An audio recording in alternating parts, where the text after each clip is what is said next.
एक सर्दियों की काली रात थी। गांव के चारों ओर घना जंगल था और हल्की हल्की ठंडी हवा की सिहरन पूरे वातावरण में अजीब सी डरावनी भावना पैदा कर रही थी।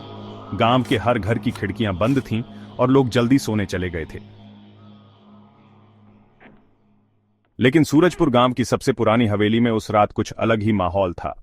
यह हवेली वर्षों से बंद पड़ी थी। लोग कहते थे कि वहां कुछ असामान्य होता है, लेकिन उस रात हवेली की एक खिड़की में हल्की रोशनी जलती हुई दिखाई दी। राघव, जो गांव का सबसे जिज्ञासु नौजवान था, इस रहस्य को जानने की ठान चुका था। लोगों की कहानियां सुनकर वह डरता नहीं था। उसने अपने दोस्त अर्जुन को साथ चलने को कहा। हमें पता लगाना होगा कि वहां क्या चल रहा है, राघव ने अर्जुन से कहा।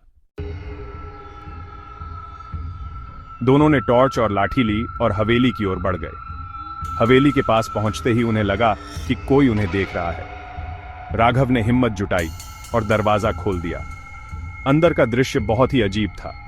पुरानी तस्वीरें दीवारों पर टंगी थीं और फर्श पर धूल की मोटी परत थी। तभी एक आवाज सुनाई दी। तुम यहां क्यों आए हो?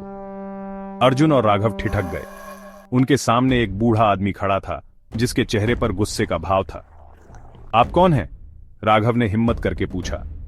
बूढ़े आदमी ने कहा, मैं इस हवेली का मालिक हूं।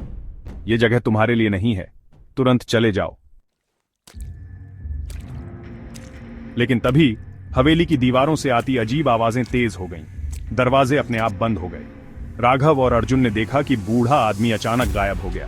दोनों ने भागने की कोशिश की, लेकिन दरवाजा बंद था। तभी एक पुरानी डायरी राघव के पैरों के पास गिरी। उसने उसे खोला तो उसमें लिखा था, जो इस हवेली में आएगा वह अपने साथ एक भयानक राज लेकर जाएगा। डायरी के पन्ने पलटते ही एक चिल्लाने की आवाज आई और एक परछाई ने दोनों को घेर लिया। अगली सुबह गांव के लोग जब हवेली पहुंचे तो वहां न राघव था और न ही अर्जुन। केवल डायरी खुली पड़ी थी, जिसमें आखिरी पन्ने पर लिखा था, यहां का रहस्य कभी उजागर मत करना। उसके बाद उस हवेली में कोई कदम रखने की हिम्मत नहीं कर पाया।